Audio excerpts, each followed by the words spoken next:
Welcome to Saip Academy online class. My name is Shweta and today will be discuss introductions to accounting. तो सबसे पहले आपके दिमाग में ये चीज़ होगी कि अकाउंटिंग है क्या। जैसे आप कॉमर्स स्टूडेंट हो उनको तो पता है अकाउंटिंग है क्या, बट जो नॉन कॉमर्स स्टूडेंट्स हैं उनके लिए थोड़ा सा डिस्टर्बिंग रहेगा। तो उसी के लिए हम आज का टॉपिक लेके आए हैं अकाउंटिंग। तो अकाउंटिंग सीखने से आपको क्या क्या बेनिफिट्स हैं थोड़ा सा क्लियरफाई करवा देती हूँ, ठीक है। तो अकाउंटिंग करने के बाद जो है आपको जॉब स्कोप कहाँ कहाँ अवेलेबल है वो थोड़ा सा मैं आपको बता देती हूँ, ठीक है। तो आप अगर अकाउंटिंग सीखते हो, अगर आप अकाउंटिंग में जो है एक अच्छा वर्क करना चाहते हैं, अपने कम्युनिकेशन स्किल्स को जो है इम्प्रूव करना चाहते हैं, तो आप जो है अकाउंटिंग सीख सकते हो। अब आप बोलोगे अकाउंटिंग कहाँ से सीखें, तो आप जो है साइप अकेडमी चैनल पे जो है आप जाके यूट्यूब पे सर्च कर सकते हैं साइप अकेडमी, और वहाँ पे आपको सारी वीडियोस जो है प्रोवाइड हैं। तो आप वन बाय वन जो है टॉपिक अपने क्लियर कर सकते हो, या हमारी वेबसाइट के साथ www.saipacademy.org एंड ऑनलाइन कोर्सेज के लिए digital.saipacademy.org पे आप विजिट कर सकते हैं, ठीक है। तो अकाउंटिंग सीखने से जो है आप स्कूल में एज अ अकाउंटेंट जो है जॉब कर सकते हैं। जैसे क्लरिकल डिपार्टमेंट में आप स्कूल की अकाउंटिंग कर रहे हो, तो आपने बच्चों की फीस को किस तरह से हैंडल करना है, आपने जो स्कूल के एक्सपेंस हैं उनको किस तरह से मेंटेन करना है, ठीक है। तो वो सारी अकाउंटिंग आप किस तरह से कर सकते हो, तो आपको कहीं ना कहीं से सीखनी पड़ेगी वो चीज़, ठीक है। तो आप जो है एज अ क्लर्क जो है आप स्कूल में अकाउंटिंग का काम कर सकते हैं। अब करें कंपनी में बात, तो जैसे आपकी कंपनीज हैं एज अ अकाउंटेंट हायर किए जाते हैं, senior accountant and junior accountant. जैसे आपके HPSSB के आपके एप्लीकेशन फॉर्म निकले थे, तो उसमें आपको जूनियर अकाउंटेंट और सीनियर अकाउंटेंट की पोस्टेस निकली थी, ठीक है। तो उसमें मांगा था कि आपका जो है अकाउंटिंग में या टैली में जो है आपका सर्टिफिकेट होना चाहिए, ठीक है। तो जो सीखना चाहते हैं और क्लरिकल डिपार्टमेंट में जॉब करना चाहते हैं, तो वो जो है हमारी साइप अकेडमी या Shiva institute of professional education महरे में जो है विजिट कर सकते हैं, और टैली से रिगार्डिंग जो है आप इंफॉर्मेशन ले सकते हैं, ठीक है। तो आप जो है अकाउंटिंग सीख के जो है एक अच्छा जो है बिजनेस जो है वो कर सकते हैं खुद का भी, या आप एज अ अकाउंटेंट की जॉब कंपनी में कर सकते हैं। तो ये तो बात होगी अकाउंटिंग सीखने के पर्पस के बाद जो है उसके बाद जॉब बेनिफिट कहाँ कहाँ है, ठीक है। तो अब थोड़ा सा जो है इंट्रोडक्शंस के बारे में क्लियर कर लेते हैं। सबसे पहली बात अकाउंटिंग, तो मैंने यहाँ पे लिखा है accounting is a language of business. तो सबसे पहली बात अकाउंटिंग क्या है, एक बिजनेस की लैंग्वेज है, ठीक है जी। तो अब हम जान लेते हैं अकाउंटिंग के बारे में डेफिनेशंस के through. Accounting is a systematic process. सबसे पहली बात, ये एक बिजनेस की लैंग्वेज है। सेकंड, ये एक सिस्टमैटिक प्रोसेस है, ये एक रैंडम प्रोसेस नहीं है कि जब आपका दिल किया आपने कुछ भी लिख दिया, ठीक है। आप पर्सनल एक्सपेंस को जो है वो इंक्लूड नहीं कर सकते हैं। आप क्या करोगे, बिजनेस एक्टिविटीज, जो बिजनेस की एक्टिविटीज हो रही हैं उनको सिस्टमैटिक प्रोसेस के साथ उनको मेंटेन करोगे। पहली बात तो ये accounting is a systematic process of identifying. अब आइडेंटिफाइंग बोलने का मतलब आपको बिजनेस ट्रांजैक्शन पहचानने की वो होनी चाहिए कि आप आइडेंटिफाई कर सके ये बिजनेस ट्रांजैक्शन है या नहीं है, ठीक है जी। तो आप यहाँ पे आइडेंटिफाई कर सकते हैं। सेकंड है आपका मेजरिंग। तो मेजरिंग में आप क्या करोगे, मेजरिंग में हम क्या करेंगे, मनी टर्म को लेंगे कि जो आपकी बिजनेस ट्रांजैक्शंस है वो आपकी किस में मेजर होनी चाहिए, मनी टर्म में मेजर होनी चाहिए, ठीक है। सेकंड है आपका रिकॉर्डिंग। अब आपने सिस्टमैटिक प्रोसेस से आपने अकाउंटिंग करना है, उसके लिए आपको बिजनेस ट्रांजैक्शंस को आइडेंटिफाई करना पड़ेगा। सेकंड, आपको मेजरिंग मतलब मनी टर्म में इंक्लूड करना पड़ेगा। उसके बाद है रिकॉर्डिंग।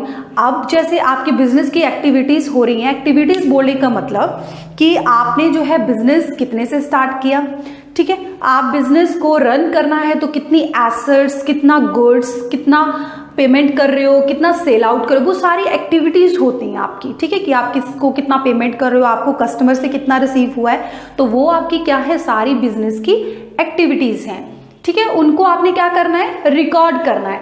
उसके बाद है क्लासीफाइंग। क्लासीफाइंग कि आपने जो आपको इनकम हो रही है या जो एक्सपेंस हो रहा है उसको क्लासीफाइड करना है, अलग अलग करना है आपने, ठीक है। अब जब आपने इसको अलग अलग करना है बुक्स के हिसाब से, उसके बाद क्या करना है, समराइजिंग करना है। समराइजिंग बोलने का मतलब इसके नाम से ही आपको पता लग रहा है, समराइजिंग मतलब सम यानी कि टोटल, ठीक है। तो आपने क्या करना है, जो बुक्स में आपने रिकॉर्ड किया है, फिर आपने इनकम और एक्सपेंस को अलग अलग कर दिया, फिर आपने उसको सम करना है, उनका टोटल करना है, बैलेंसिंग करनी है, उनको क्लोज करना है। ठीक है जी। उसके बाद जब आपने अकाउंट्स क्लोज कर दिए, और अकाउंट हम कब क्लोज करते हैं, हमारा फाइनेंशियल ईयर है आपका 1 अप्रैल टू 31 मार्च, तो ये आपका फाइनेंशियल ईयर है। इसके थ्रू जो है आप क्या करते हो, अकाउंट को क्लोज करते हो at the end of financial year. कौन सा है, 31 मार्च। तो इसको क्या करते हो आप, अपने अकाउंट्स को क्लोज करते हो। इंटरप्रिंटिंग, अब जब आपने इसको क्लोज कर दिया, फिर आपने कहीं ना कहीं इसको रिप्रेजेंट करवाना है। ठीक है, तो आप क्या करते हो, आपने क्लोज कर दिया, अब 31 मार्च को आपके कोई ना कोई रिपोर्ट बनेगी, तो आप क्या बनाओगे, profit and loss and balance sheet. अब प्रॉफिट एंड लॉस और बैलेंस शीट क्या होती है, प्रॉफिट एंड लॉस जो भी आपकी कंपनी में या आपके बिजनेस में जो भी एक्टिविटीज हो रही हैं, लाइक आपने कितना गुड्स परचेज किया था, आपने बैंक में कितना डिपॉजिट करवाया, आपने बैंक से कितना विड्रॉ किया, आपने कितना एक्सपेंस किया, कितना आपको रिसीव हो रहा है, ये सारी एक्टिविटीज जो हैं होने के बाद आपकी इनकम और आपके एक्सपेंस निकल जाएंगे। ठीक है, तो आपको प्रॉफिट हो रहा है या लॉस हो रहा है, वो आपको P&L अकाउंट, P&L अकाउंट होता है आपका प्रॉफिट एंड लॉस अकाउंट। ठीक है, वहां से आपको प्रॉफिट या लॉस मिल जाएगा।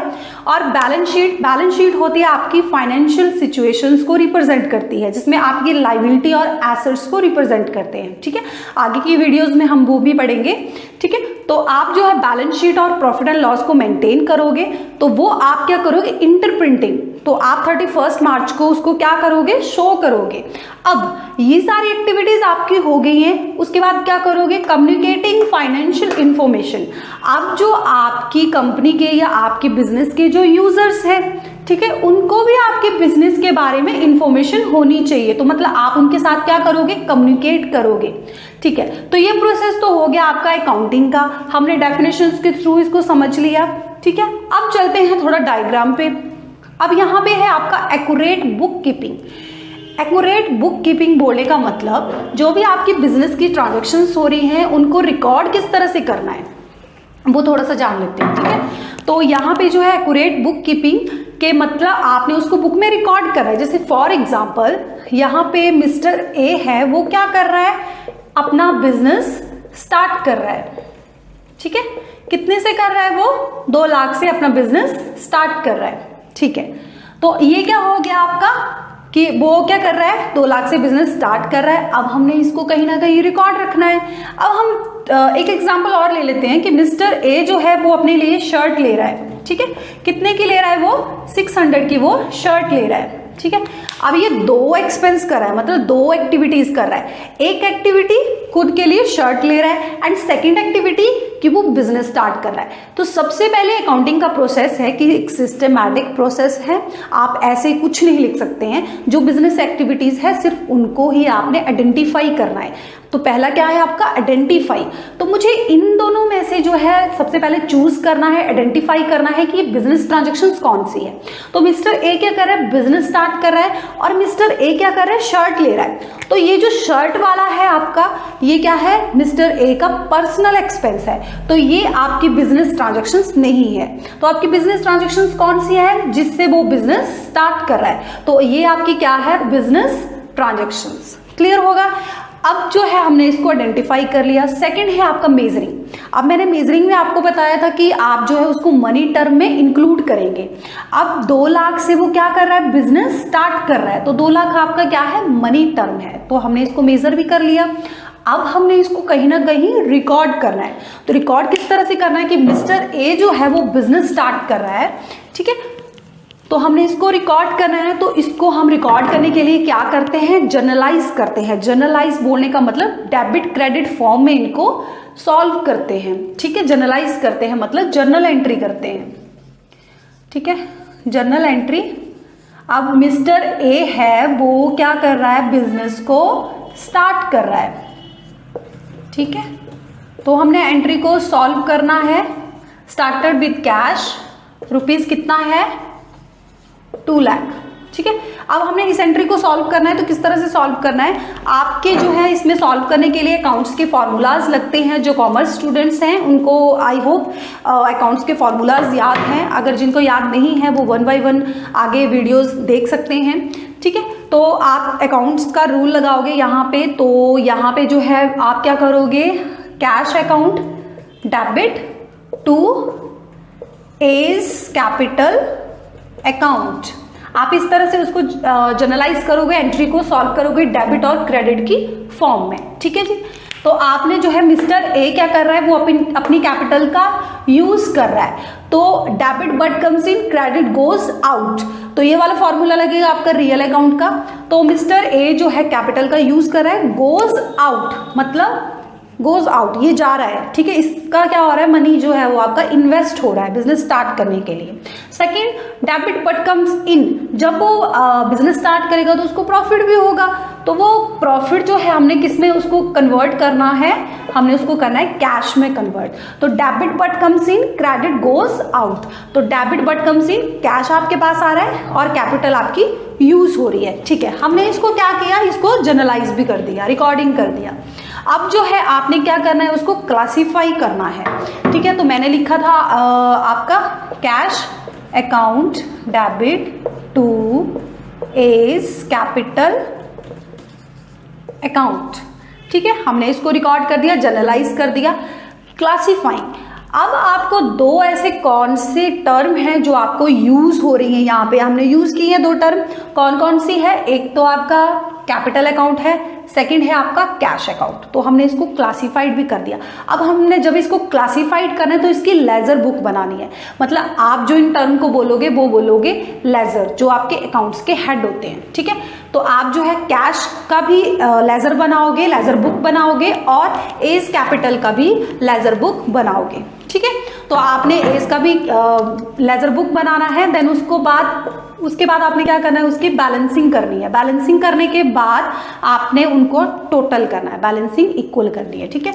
उसके बाद इंटरप्रिंटिंग, आपने क्या करना है, उसकी रिपोर्ट्स को मेंटेन करना है, देन ये इंफॉर्मेशन जो है आपके यूजर्स को भी होनी चाहिए। तो ये था हमारा एक छोटा सा डेफिनेशंस के बारे में, हमने विद एग्जाम्पल विद डायग्राम जो है आपको बताया कि आपको बुक कीपिंग करना पड़ेगा, आपकी कोई ना कोई रिपोर्ट बनेगी जैसे मैंने आपको कहा, और उसकी इंफॉर्मेशन बिजनेस के यूजर्स को भी होनी चाहिए। तो ये था हमारा अकाउंटिंग के बारे में छोटा सा कॉन्सेप्ट, और आगे जो है हम करेंगे कि इंफॉर्मेशन प्रोसेस क्या क्या रहता है और कौन कौन सी एक्टिविटीज है जो है और किस तरह से वो यूजर तक पहुंचती हैं। Thank you, have a nice day.